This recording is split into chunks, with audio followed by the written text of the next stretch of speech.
बहुत important question है। In fact examiner का फेवरेट टॉपिक रहता है सत्याग्रह। क्या क्वेश्चन है? क्वेश्चन है Mahatma Gandhi believed in the principle of satyagraha which is. Mahatma Gandhi satyagraha के प्रिंसिपल पर बिलीव करते थे, तो वो क्या है इनमें से?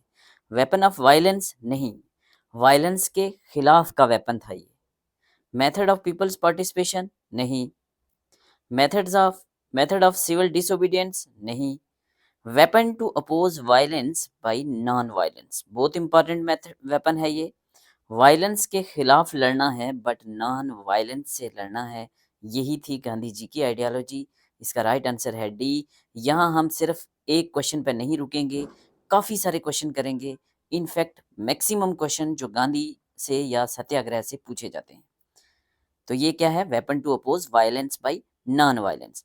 वर्ड सत्याग्रह का मतलब कभी कभी पूछा जाता है, तो सत्य का मतलब होता है ट्रुथ या सच, तो आग्रह का मतलब होता है बाइंड, मीन्स सच की रस्सी को पकड़े रहना, ताकत से सच की रस्सी को पकड़े रहना। जितना मर्जी आप पर कोई वायलेंस करता है, आपने आगे से रिस्पॉन्स नहीं करना, नॉन वायलेंस नहीं करना। महात्मा गांधी डिटेल में भी हमने करवाया हुआ है, हमारी प्लेलिस्ट में जाएं, Indian political thought, western political thought, काफ़ी कुछ हमने करवाया हुआ है, बहुत बहुत बढ़िया वे में। ठीक है, तो ये अहिंसा की पॉलिसी थी गांधी की, कि वायलेंस नहीं करना। और क्या क्या क्वेश्चन पूछे जाते हैं? पूछा जाता है फादर ऑफ नेशन किसको कहा जाता है, तो ये कहा जाता है महात्मा गांधी को। किसने बोला था इनको फादर ऑफ नेशन? तो ये बोला था नेताजी सुभाष चंद्र बोस ने। कहाँ बोला था? एक रेडियो ब्रॉडकास्ट के दौरान सिंगापुर से वो एड्रेस कर रहे थे इंडिया को। कहाँ से? सिंगापुर से। आज़ाद हिंद रेडियो, 16 जुलाई 1943। तो ये सारे क्वेश्चन इंपॉर्टेंट है, डेट पूछी जाती है। 6 जुलाई, नॉट 16, 6 जुलाई 1944 को एड्रेस कर रहे थे नेताजी सुभाष चंद्र बोस। वहाँ उन्होंने इंडियन को एड्रेस करते हुए यूज़ किया था father of nation word Gandhi ji के लिए। आज़ाद हिंद रेडियो से। सत्याग्रह, सत्या का मतलब होता है ट्रुथ, आग्रह का मतलब होता है बाइंड करके रखना, सच की सच्चाई की रस्सी को मजबूती से पकड़े रखना। फाउंडेशन क्या होता है सत्याग्रह का? सत्याग्रह का फाउंडेशन है सच और नॉन वायलेंस, अहिंसा। ठीक है, 3 इंपॉर्टेंट इनके सत्याग्रह पूछे जाते हैं, सीक्वेंस में आपने याद रखना है। केक से याद रख सकते हैं, CAK, cake. C for Champaran satyagraha. तो फर्स्ट सत्याग्रह कौन सा था इनका? वो था चंपारण सत्याग्रह। कब? 1917 में, चंपारण बिहार में। सेकंड सत्याग्रह कौन सा था?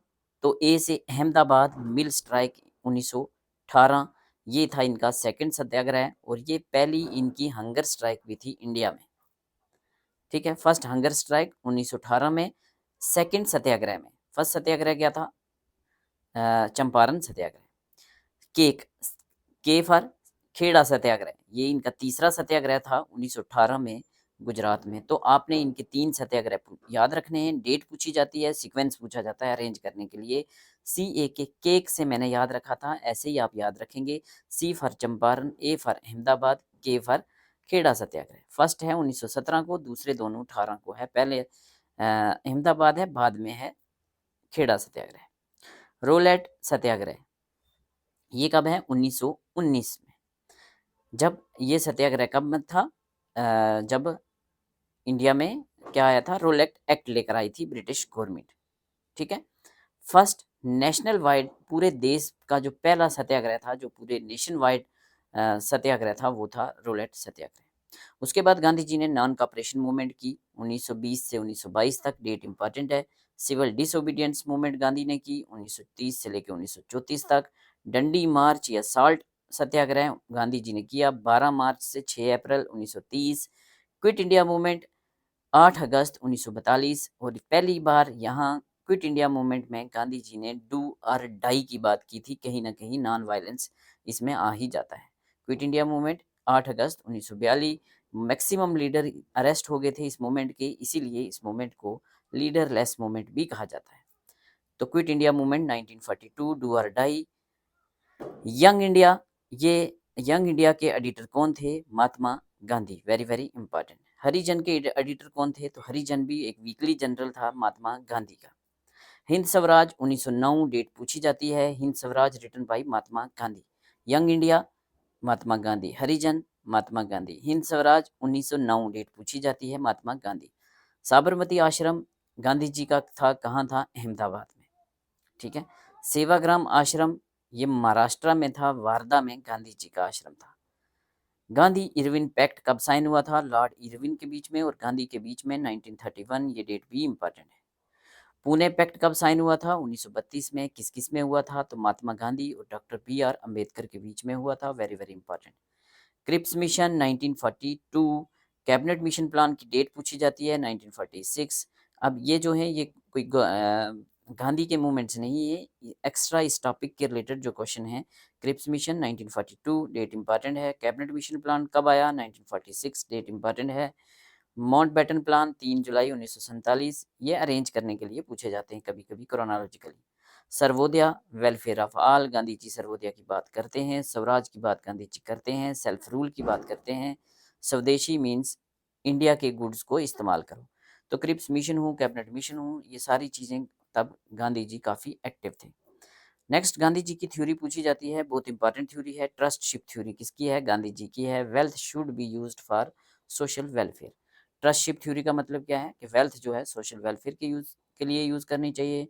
किसकी थ्योरी है? गांधी जी की है। Gram Swaraj self sufficient village, Gandhi ji ने गांव के विकास पे फोकस किया, ग्राम स्वराज पे फोकस किया। गांव को इंडिपेंडेंट बनाओ, सेल्फ सफिशिएंट विलेजेस बनाओ। 7 सोशल सिंस किसने लिस्ट किए थे? 7 सोशल सिंस गांधी जी ने। क्या आप मुझे कमेंट सेक्शन में बता सकते हैं कि 7 सोशल सिंस कौन से थे गांधी जी के? कमेंट में ज़रूर बताना, मैं देखता हूँ कौन कौन सही बता पाता है। ठीक है, तो एक क्वेश्चन के साथ हमने 30 प्लस क्वेश्चन कर लिए। पैटर्न हमारा रहता है, हम एक क्वेश्चन लेते हैं और उसके रिलेटेड मैक्सिमम जितने क्वेश्चन बनते हैं वो सारे के सारे हम करते हैं। वो क्वेश्चन जो एग्ज़ाम में पूछे जाते हैं। ये ई बुक है, 4000 प्लस एमसीक्यूज इस ई बुक से बनते हैं। PYQ समझें इसको, most important and expected MCQ समझें। ये सिर्फ और सिर्फ पंजाब लेक्चरर पॉलिटिकल साइंस के लिए नहीं है। चाहे आप पंजाब लेक्चरर का एग्ज़ाम दे रहे हैं या इंडिया में किसी भी लेक्चरर या किसी भी असिस्टेंट प्रोफेसर का या UGC नेट का एग्ज़ाम दे रहे हैं, बट पॉलिटिकल साइंस में। अगर आप UPSC या किसी भी स्टेट PSC की प्रिपरेशन कर रहे हैं तो वहाँ भी आपके लिए बहुत ज़्यादा फ़ायदेमंद होने वाला है। करना क्या है आपने एंड्रॉयड यूज़ करते हैं या iOS यूज़र हैं, आप प्ले स्टोर में जाएं, एप्पल स्टोर में जाएं, वहाँ स्टडी विंग्स ऑनलाइन टाइप करें, हमारी एप्लीकेशन को डाउनलोड करें और ये शानदार ई बुक अवेल करें। मिलते हैं नेक्स्ट लेक्चर में। आपसे रिक्वेस्ट है लेक्चर नंबर 1 से स्टार्ट करें और यहाँ तक आएँ लेक्चर नंबर 15 तक। ये लेक्चर नंबर 15 था। ठीक है, और आपसे रिक्वेस्ट है हमारे चैनल को ज्वाइन ज़रूर करें। चैनल को ज्वाइन ज़रूर करें। 3 ऑप्शन आएंगे, जब ज्वाइन वाला बटन क्लिक करेंगे आप, जो आपको सही लगता है वो आप ज्वाइन कर सकते हैं, हमें सपोर्ट कर सकते हैं। अपने फ्रेंड्स के साथ शेयर ज़रूर करें। Thank you so much. मिलते हैं नेक्स्ट लेक्चर में। नेक्स्ट होगा आपका लिबरलिज्म पे। तो लिबरलिज्म पे भी पहले क्वेश्चन सॉल्व करेंगे, उसके बाद लिबरलिज्म के रिलेटेड जितने क्वेश्चन बनते हैं वो सारे करेंगे। कितने क्वेश्चन बन रहे हैं? 33। उसके बाद ऐसे ही मार्क्सिज्म पे आएंगे, क्वेश्चन सॉल्व करेंगे और उसके रिलेटेड 19 क्वेश्चन बन रहे हैं। ऐसे ही नेक्स्ट पे जाएंगे और नेक्स्ट आप देख लो। इसी वे में हम पूरी की पूरी ये सीरीज़ कर रहे हैं। Thank you so much.